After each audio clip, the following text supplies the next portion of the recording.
அந்த விருதின் மூலம் ஒடுக்கப்பட்ட விளிம்பு நிலை மக்களுக்கு, எளிய மக்களுக்கு,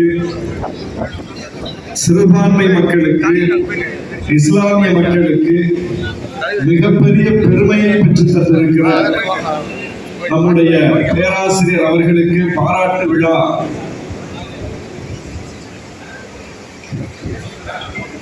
இந்த நிகழ்வில் பங்கேற்று சிறப்பித்துக் கொண்டிருக்கிற தலைவர் பெருமக்கள், மார்க்க அறிஞர்கள், சிந்தனையாளர்கள், முஸ்லிம் லீக்கை சார்ந்த பெரியோர்கள், இளைஞர்கள் அத்தனை பேருக்கும் என்னுடைய அன்பான சலாத்தை தெரிவித்துக் கொள்கிறேன். முஸ்லிம்கள் இன்றைக்கு சந்திக்கிற ஒரு மிகப்பெரிய நெருக்கடி, இன்றைக்கு மட்டுமல்ல என்றைக்கும் சந்திக்கிற நெருக்கடி,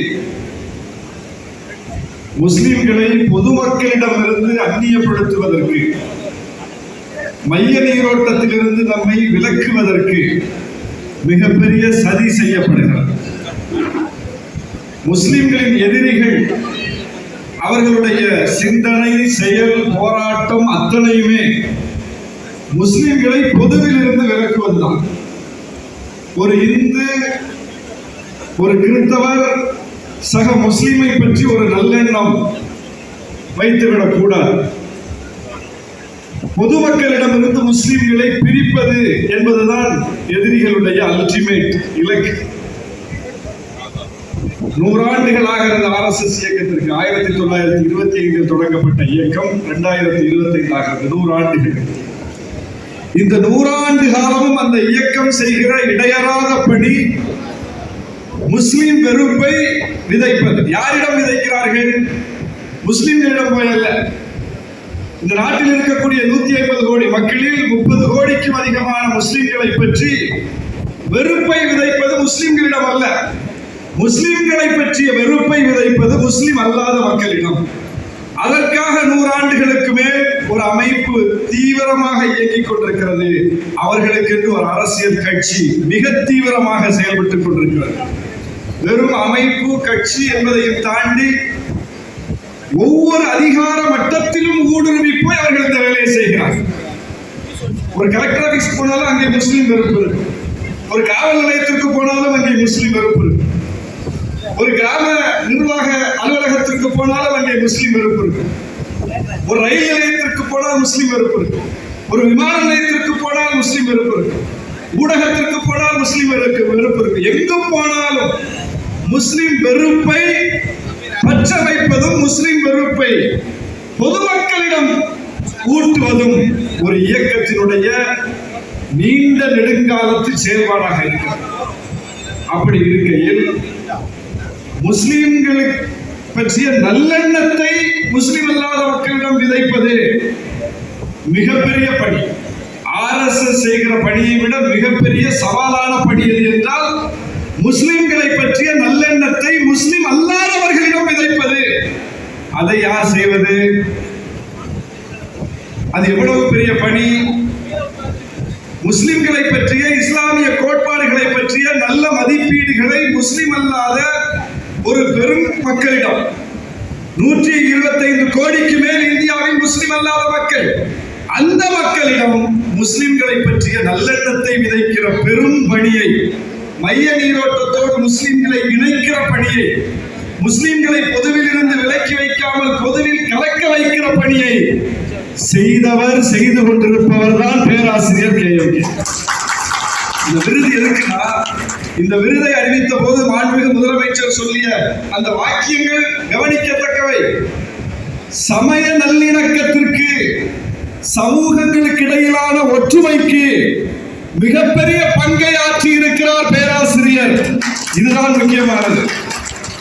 இதுதான் முக்கியமானது. இன்றைக்கு நாம் பற்றி பிடிக்க வேண்டிய கொள்கை அதுதான், நல்லிணக்கம். நம்மை பற்றி எவ்வளவு குறை மதிப்பீடு செய்யப்பட்டாலும், நம்மை பொதுவில் இருந்து விலக்குவதற்கு எவ்வளவு வேலைகள் நடந்தாலும், நமக்கு எதிரான சதிகள் எல்லா மட்டத்திலும் எவ்வளவு தீவிரமாக பின்னப்பட்டாலும், அந்த சதிகளை முறியடிப்பதற்கு நாம் கையில் எழுத வேண்டிய ஆயுதம் சமூக நல்லிணக்கம், சமயங்களுக்கு இடையிலான ஒற்றுமை. அதற்கு நமக்கு கிடைத்திருக்கிற ஒரு மிகப்பெரிய குறியீடு, ஐகான் தான் பேராசிரியர் KMK. சமூக நல்லிணக்கத்துக்கான ஒரு ஐக்கான். இன்னைக்கு ஒரு காலத்துல மதுரை ஆதீனம் இருந்தார், இசைமுரசு நாகூர் ஹனீஃபா பாடிக்கொண்டிருந்தார். இவர் பாடுவார், இறைவனிடம் கையேந்துங்கன்னு அந்த மடத்துல அந்த பாட்டு ஒலிக்கும். இது ஒரு காலம் என்று இன்றைக்கு ஆகிவிட்டது, ஒரு காலம் என்று ஆகிவிட்டது. எனவே நாம் வாழும் காலத்தில் அன்றைக்கு அவர்கள் பாடிக்கொண்டிருந்த போது அந்த பாட்டை மதுரை ஆதீனம் திருப்பி அந்த மடத்தில் ஒலித்துக் கொண்டிருந்த சூழலை விடவும் மோசமான சூழலுக்கு நாம் தள்ளப்பட்டிருக்கிறோம். இப்போது இருப்பது போல நெருக்கடி அன்னைக்கு இல்லை. அன்னைக்கு இயல்பிலேயே மக்கள்கிட்ட ஒரு நல்லிணக்கம் இருந்தது. ஆனா இன்னைக்கு இந்த நல்லிணக்கத்தை கெடுப்பதற்கென்று தீவிரமாக புதிதாக வேலைகள் நடக்கிறது. என்னெல்லாம் புதிய வடிவங்கள் வருதோ, வாட்ஸ்அப்னு ஒரு புதிய வடிவம் வருதா அதுல பரப்புறான் முஸ்லீம் இருப்பேன், பேஸ்புக்னு வருதா, இன்ஸ்டாகிராம்னு வருதா, என்னென்ன புதிய வடிவங்கள் வருதோ, அறிவு கொடையின் காரணமாக தொழில்நுட்ப வடிவங்கள் என்னென்ன கைக்கு கிடைக்குதோ அத்தனையும் வெறுப்பு பரப்பப்படுகிறது. முன்னாடி யாரோ எங்கேயாவது ஒரு கூட்டம் போட்டு முஸ்லீம் வெறுப்பு பேசுவாங்க. இன்னைக்கு ஒவ்வொருத்தர் வீட்டுக்கும் ஒவ்வொருத்தர் கைக்கும் அந்த வெறுப்பு பற்ற வைக்கப்படுகிறது, போய் சேருது, பார்க்கலாம், கேட்கலாம். அப்ப எவ்வளவு வேகமாக வேலை நடக்கிறது. இந்த இடத்தில் அதைவிட வேகமாக வேலை செய்வதற்கு, நல்லிணக்கத்தை விதைப்பதற்கு நாம் கடமைப்பட்டிருக்கிறோம். அந்த இடத்தில் எந்த கீறலும் இல்லாமல், எந்த சமூகத்திற்கும் எதிராக எந்த சூழ்நிலையிலும் ஒரு சொல்லை கூட உதிக்காமல் 24 மணி நேரமும் எந்நாளும் சமூக நல்லிணக்க சிந்தனைகளை விதைத்துக் கொண்டே இருக்கிற ஒரு மகத்தான தலைவர் பேராசிரியர். இந்த விருது அவ்வளவு எளிதாக கிடைக்கல, இந்த விருது அவ்வளவு எளிதாக கிடைக்காது. இது ஒரு மெயின் ஸ்ட்ரீமுக்கான விருது. இந்த அவார்டு ஒரு மெயின் ஸ்ட்ரீம் அவார்டு. இது ஒரு முஸ்லிம் என்பதற்காக வழங்கப்படுகிற விருது அல்ல. முஸ்லிம் சமூகத்திற்காக சேவையாற்றினார்னு சொல்லி முஸ்லிம் சான்றோர் பேர்ல விருது கொடுப்பாங்க. இப்ப இலக்கியத்திற்கு பங்களிப்பாற்றிய முஸ்லிம் அறிஞர்களுக்கு உமர் புலவர் பேர்ல விருது கொடுப்பாங்க. அது போல ஒரு விருது அல்ல. ஒரு முஸ்லிம் சமூகத்திற்கு பங்காற்றி இருக்கிறார் என்பதற்காக ஒரு முஸ்லிம் ஐக்கான் பேர்ல கொடுக்கப்படுகிற விருது அல்ல. இந்த விருது தமிழ்நாட்டை மாற்றி அமைத்த, இந்தியாவை மாற்றி அமைத்த, இந்தியாவுக்கு தமிழ்நாட்டுக்கு மிகப்பெரிய பங்களிப்பை செய்த, வாழ்நாளெல்லாம் அதற்கு உழைத்த, பொது பங்களிப்பு செய்தவர்களுக்கு கொடுக்கப்படுகிற விருது. சங்கரையா அப்படிப்பட்டவர், நல்லக்கண்ணு அப்படிப்பட்டவர், ஆசிரியர் கி வீரமணி அப்படிப்பட்டவர், குமரி அனந்தன் அப்படிப்பட்டவர். அந்த வரிசையில் பேராசிரியர் வைக்கப்பட்டிருக்கிறார். இந்த வரிசை முக்கியமானது. இந்த வரிசையை கவனிக்கணும். இது நம்மளுக்கே பெரிய சர்ப்ரைஸ்.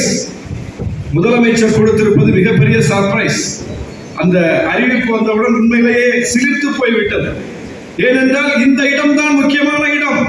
நான் ஏற்கனவே சொன்னது போல ஒரு முஸ்லிம் பெயரிலான விருதை ஒரு முஸ்லிமுக்கு கொடுப்பதில் ஒன்று வியப்பில்லை.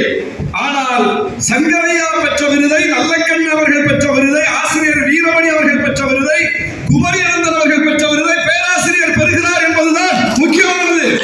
தமிழ்நாட்டு சரித்திரத்தில் அந்த தலைவர்களுக்கு என்ன இடமோ அந்த இடம் பேராசிரியருக்கு உண்டு என்பதை அரசு அங்கீகரித்திருக்கிறது. அரசு அங்கீகரித்திருக்கிறது. அதுபோலத்தான் கண்ணியத்திற்குரிய காகிதங்கள் பெயரில் நூலகம் திருநெல்வேலியிலே, அண்ணா பெயரில் நூலகம், கலைஞர் பெயரில் நூலகம், காமராசர் பெயரில் நூலகம், தந்தை பெரியார் பெயரில் நூலகம், அந்த வரிசையில் கண்ணியத்திற்குரிய காகிதங்கள் பெயரில் நூலகம். அந்த வரிசை இதுதான் முக்கியமானது. இந்த இடத்தை பிடிப்பதற்குத்தான் நாம் போராடி கொண்டிருக்கிறோம். இந்த இடம்தான் முக்கியமானது. அந்த இடத்தை நாம் வாழும் காலத்திலேயே, பேராசிரியர் அவர்கள் வாழும் காலத்திலேயே இந்த சமுதாயம் பெற்றிருக்கிறது என்பது ஒரு மிகப்பெரிய சிறப்பு. அவர் அதிர்ந்து பேசாதவர். அவருடைய அணுகுமுறை, ஒரு காலத்தில் ஆவேசமாக புறப்பட்ட இளைஞர்கள் நாங்கள். இங்கே எங்களுடைய ஆசிரியர் பேராசிரியர் ஜவாஹர்லால் இருக்கிறார். எங்களை எல்லாம் வழி நடத்தியவர் அவர் தான். என்ன குறித்து வந்தவரே அவர் தான். சென்னைக்கு ஆவேசமாக கிளம்பினோம். ஆனால் காலத்தின் ஓட்டத்தில் இன்னைக்கு நாங்க ரியலைஸ் பண்றோம் நிறைய விஷயங்களை. பொது சமூகத்தில் எதை எப்படி எடுத்து வைக்கணும், எவ்வளவு நிதானமா எடுத்து வைக்கணும், அரசியல்ல எவ்வளவு பக்குவமா வெளிப்படணும், நிதானமும் பக்குவமும் முதிர்ச்சியான அணுகுமுறையும் அது அரசியல் களத்தில், பொதுவாழ்வு களத்தில் எவ்வளவு அடிப்படையானது என்பதை இன்றைக்கு புரிந்து கொண்டிருக்கிறோம். ஆனால் அதை என்றைக்குமே தன்னுடைய செயல்பாடாக வைத்திருப்பவர் பேராசிரியர். அதுதான் முக்கியமானது. அதை என்றைக்குமே அதிர்ந்தே பேச மாட்டார். எவ்வளவு ஆவேசமான கருத்துக்கள் வந்தாலும் அவற்றிலிருந்து நிதானமான ஒரு பதில் வரும். இதெல்லாம் அரசியல் களத்தில் பயணிக்க வேண்டியவர்கள் கற்றுக்கொள்ள வேண்டிய பண்பு. உணர்ச்சி வயப்படுதல் என்பது மிக மோசமான ஒரு குணம் என்றுதான் சொல்லணும். உணர்ச்சிக்கு வயப்பட்டுட்டோம்னு அர்த்தம். உணர்ச்சிக்கு வயப்பட்டுட்டோம். எனவே உணர்ச்சி வயப்படுவது என்கிற அந்த குணத்திலிருந்து அறிவுவயப்படுவது என்கிற குணத்திற்கு நம்மை பயிற்றுவிப்பவர் தான் பேராசிரியர் அவர்கள். அறிவு வயப்படுவது, நிதானமா யோசிப்பா, ஏன்பா ஆவேசப்படுற, என்னன்னு நிதானமா யோசி, ஒரு முடிவு கிடைக்கும். அப்படி ஒரு பக்குவத்தை நமக்கு ஊட்டி இருப்பவர். அவர் இன்னும் நீடூழி வாழ்ந்து நமக்கு வழிகாட்ட வேண்டும். இந்த சமுதாயத்தின் மாண்பை பொது சமூகத்தின் மத்தியில் உயர்த்தி இருப்பவர். அப்படிப்பட்ட பேராசிரியர் பெருந்தகை அவர்களுக்கு இந்த விருது கிடைத்திருப்பதில் எல்லையில்லா மகிழ்ச்சி அடைகிறோம். விடுதலை சிறுத்தைகள் கட்சியின் சார்பில் எங்கள் தலைவர் எழுச்சி தமிழர் அவர்கள் அவர் மீது மிகுந்த பேரன்பு கொண்டவர். அப்படிப்பட்ட மதிப்பு மரியாதை உள்ளவர். அவரின் சார்பிலும் எங்களுடைய நெஞ்சார்ந்த வாழ்த்துக்களை தெரிவித்து விடைபெறுகிறேன். நன்றி.